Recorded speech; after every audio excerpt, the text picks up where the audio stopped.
And as he broke the tile, what that did is it allowed them to eventually use it on these curves.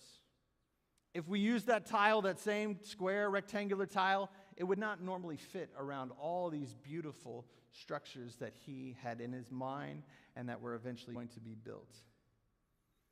But it took breaking the ceramic tiles, the plates, the cups, to create the vision of the architect. It took the breaking of the piece to make something beautiful. To make something, when that tile was first made, probably the person that made that tile would have never been able to see this vision. And sometimes we think about how we see a product like that. We would never be able to think about how an artist would use it like that. And sometimes I think that God has our lives, and we have this vision in our minds of, this is how I'm supposed to be used, God. And when you're asking me to do this, or when I have this hard time, or when I have this time, see it. And God's saying, you're not meant to. That's my job. I know the story. For Joseph, 17 years old, brothers hate him, ends up in a pit, ends up being sold into slavery. That's about the worst start to a 17-year-old's life that you can imagine. But God is saying, man, this is breaking you right now. But while it's breaking you, I'm going to be able to make this beautiful. I think as one of the themes that we'll see in this story is what others meant for evil, God meant for good. You may have a situation in your life, and maybe you've come through it, and you feel like it was the harder time in your life. You feel like it was a time that you felt broken. But maybe you can look back and say, others meant it for evil, but God meant it for good. That theme is going to be, you're going to get sick of me saying that over the next few weeks. But I like to think about what Joseph was thinking at all these different points of his life. What was he thinking when his brothers hated him? What was he thinking when his brothers were turning on him? And what was he thinking in that pit and then sold into slavery? And I think of the chorus that we have in our song with it just says, I need thee. Oh, I need thee. Every hour I need thee. Bless me now, my Savior, I come to thee.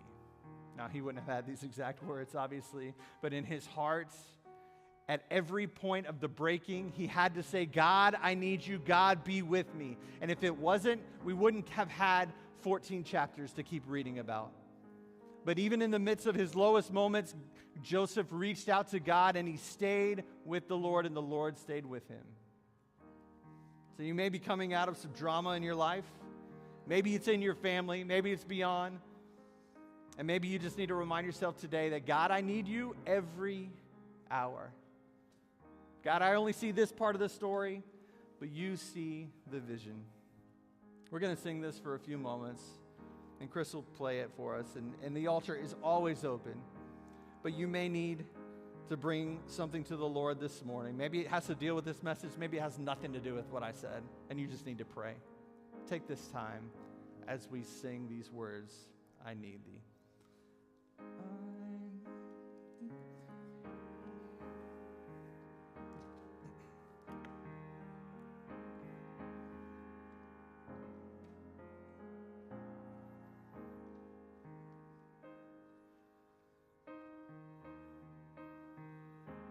Let's sing together.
Some of us know what it feels like to live in drama.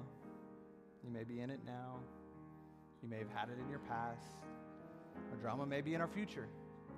Tension, betrayal, hurt that runs deep.